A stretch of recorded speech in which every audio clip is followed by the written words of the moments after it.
138 negotiable instrument act बा cheque bounce क्षेत्र में प्री कॉग्निजेंस स्टेज रे आक्यूज्ड को सुनिबार कौनसी प्रोविजन्स रहिबो नाही। इलेक्ट्रॉनिक्स मोड एवं दस्ती सर्विस माध्यम रे मध्य आक्यूज्ड को नोटिस करा जिवो। 6 मास भितर समस्त ट्रायल गुडी को सारिबा पई कोर्ट एही मकद्दमा रे निर्देश दैछंती।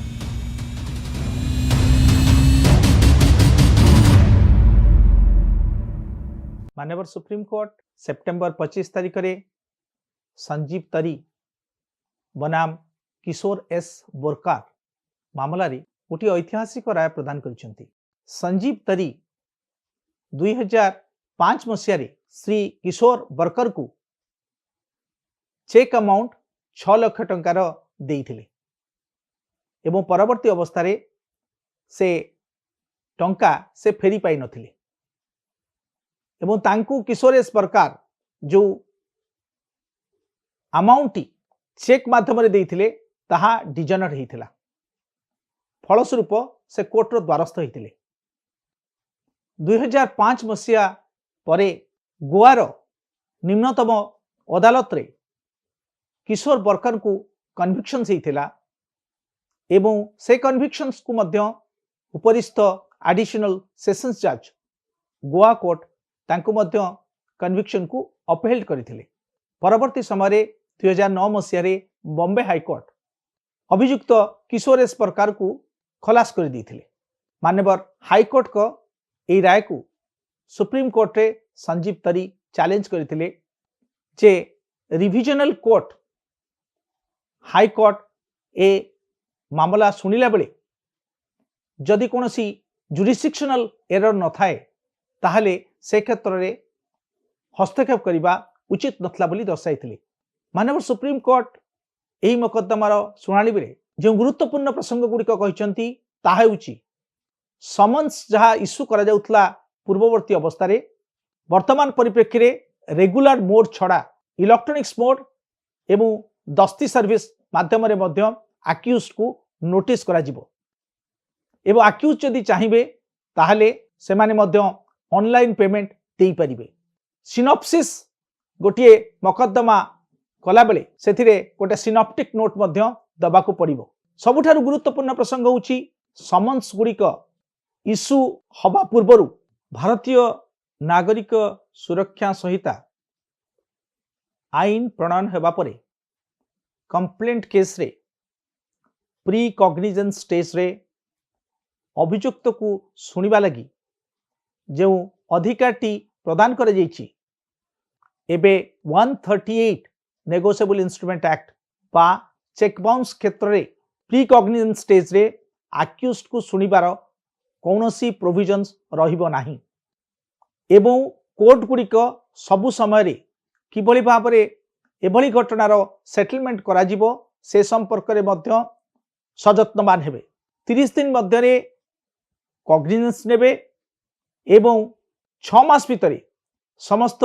ट्रायल गुड़िकु सारिबा पई कोर्ट एही मकद्दमा रे निर्देश दैछंती। सबुठारु गोटे भिन्न धरणर फॉर्मेट एबे एही मकद्दमा रे कोर्ट तांको निर्देश रे उल्लेख करिसंती अर्थात गोटे स्ट्रक्चर्ड क्वेश्चनर तैयारी करा जिवो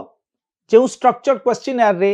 अभियुक्त को पचरा जिवो से प्रकृत रे जो दस्खत करिसंती से दस्खत तांकर कि नाही जो बैंक अकाउंट टी कुआ जाउची से बैंक अकाउंट तांकर किमा नाही से मध्य सेथिरे येस आउ नो फॉर्मेट रे तार उत्तर देबे एवं जदि चेक रे कोनसी मटेरियल अल्टरनेशन ही थाए किंबा तांको दस्खत न थाए से संपर्क रे मध्य सेही फॉर्मेट रे उल्लेख करिवे। मकद्दमा सारिबार जेहेतु शेष समय काल 6 मास धार्य करे जाइछि तेणु एबे अभियुक्त माने निश्चिंत भाव में कंपाउंडिंग करने लगी अर्थात जदि कोनोसी व्यक्ति विशेष को नारे चेक बाउंस केस थाए ताहले से अनेक समय किभली भाव से मकद्दमा सारिबा लगी कोर्ट को कंपाउंडिंग ऑफेंस पाई एप्लिकेशन देई थांती। एबे माननीय सुप्रीम कोर्ट कहिसंती जे जदि डिफेन्स स्टेटमेंट अर्थात आक्यूज्ड स्टेटमेंट रेकर्डिंग हवा पूर्वर आक्यूज्ड कंपाउंडिंग पाई आवेदन करे ताहले से क्षेत्र रे तांको पाई कॉस्ट लागू हबो नाही। किंतु परवर्ती अवस्था रे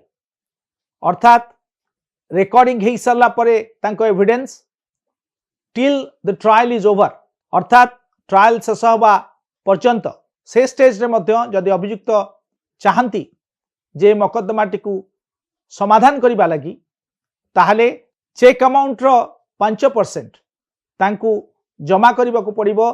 आईन सेवा प्राधिकरण निकट रे किंबा अन्य कोनोसी कर्तृपक्ष निकट रे जहा कोर्ट कर निर्देश रहिबो। रिविजनल कोर्ट बा अपीलेट कोर्ट हाई कोर्ट रे जदि मकद्दमा चालुथुवा बेले दोषी साब्यस्त होइथिबा व्यक्ति जनक कंपाउंडिंग करने को चाहिए ताहले तांकू 7.5% चेक अमाउंट रो कॉस्ट दबा को पड़िबो। आउ जदि सुप्रीम कोर्ट रे ए मकद्दमा चलीथिबा बेले कंपाउंडिंग पई कोनोसी आवेदन अक्यूज्ड करंती ताहले तांकू 10% चेक अमाउंट रो कॉस्ट दबा को पड़िबो। माननीय सुप्रीम कोर्ट तांकर राय कहिसंती जे इनकम टैक्स एक्ट रो सेक्शन 269 SS जो थे कि प्रोविजन्स रही जे 2 लाख टंका अधिक कैश डिपोजिट करिबा किंबा लोन नबा ता उपरे जदि आपण 2 लाख टंका अधिक टंका कैश रो लोन का दौरान बा डिपोजिट करुछंती ताले से क्षेत्र रे चेक जो व्यक्ति आपन को प्रदान करिछंती से चेक टी इनवैलिड हबनी सेथिपेका चेक बाउंस पाई नेगोशिएबल इंस्ट्रूमेंट एक्ट सेक्शन 138 रे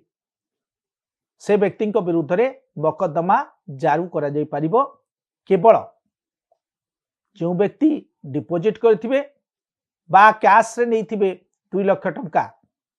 तांको पाई सेक्शन 271D रे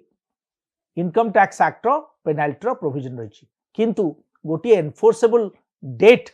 लॉफुल डेट को 271 रे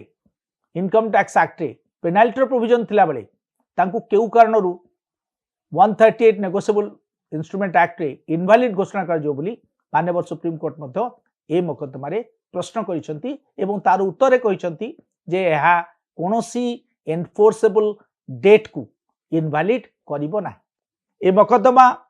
समस्त को पाई निश्चिंत भाव रे गोटे नुआ धरणर इकोसिस्टम तैयारी करिबो जहार फलस्वरूप कि परवर्ती अवस्था रे चेक बाउंस मामला गुड़िक जहा आम राज्य रे एबे अधिक मात्रा अच्छी ताहार संख्या ह्रास पाइबो बोली आशा करा जाउछि।